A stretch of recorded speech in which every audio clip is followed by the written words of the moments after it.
আলামিন চত্বর, গাছপাড়া বাজার, পাবনা।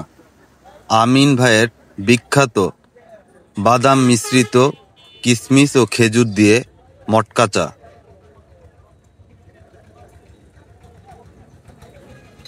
এখানে চা বানানো হচ্ছে। এখানে অসংখ্য চাখোররা বসে আছে এবং প্রত্যেক সন্ধ্যায় এরকম করেই ভিড় জমায়।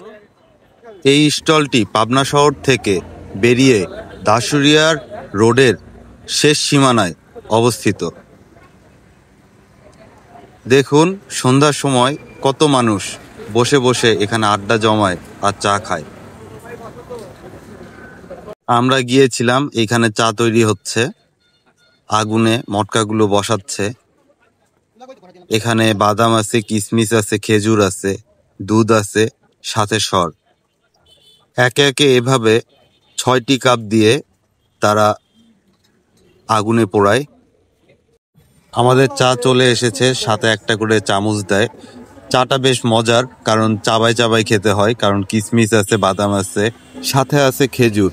আপনারা চাইলে ট্রাই করতে পারেন, বেশ মজার।